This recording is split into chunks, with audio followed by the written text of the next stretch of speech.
Hi, and welcome to another edition of Ask the Doc from the OHSU Parkinson Center. Today we have Angelie Healy, our department social worker, and we're going to be talking about support for people with Parkinson's disease and their loved ones. So Angelie, it seems like there's an overwhelming source of information out there, and what would you recommend would be a good place to begin for folks looking for information? One of the things that I recommend from the get-go is talking with your neurologist about getting a referral to a number of the care team members that are involved in Parkinson's care.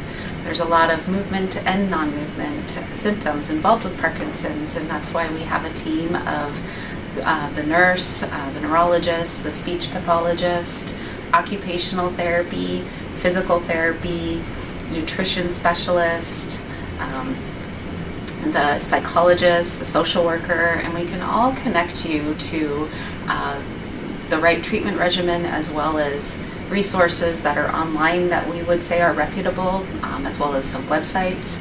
We have a list of those on our website you can turn to. Great.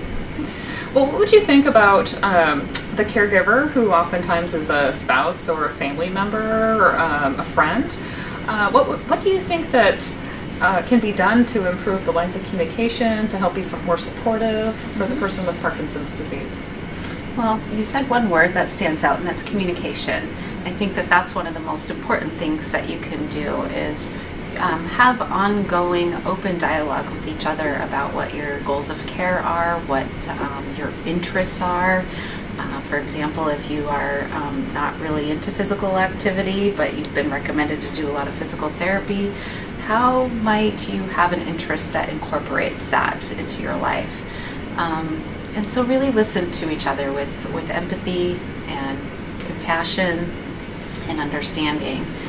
And it's good for the person with Parkinson's to be able to do everything for themselves as long as they can do it.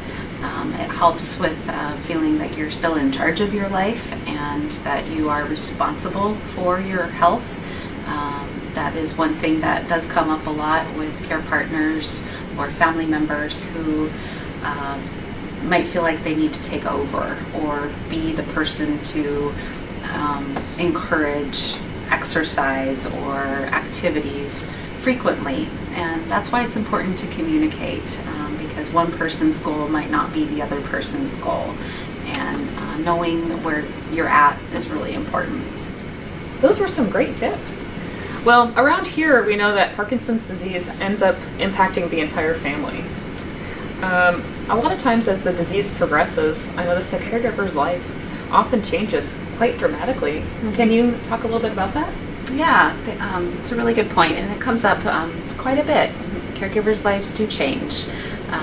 They had expectations maybe that didn't get fulfilled in their life, and so it's really important that part of caring for a person with Parkinson's is caring for yourself, and that means engage in your hobbies, socialize with your friends, make sure that you're exercising and seeing your doctor to make sure that your anxiety levels aren't going too high, that your blood pressure isn't going too high. And I think it's important. And also, counseling and support groups can be really helpful for a person who's feeling isolated or might be experiencing a level of anxiety, depression, or even grief in their lives as well. So make sure that you're getting good supports. Oftentimes there is a need to invite formal caregiving into the picture, into your homes, and that can be a difficult time. It can be a difficult conversation, decision.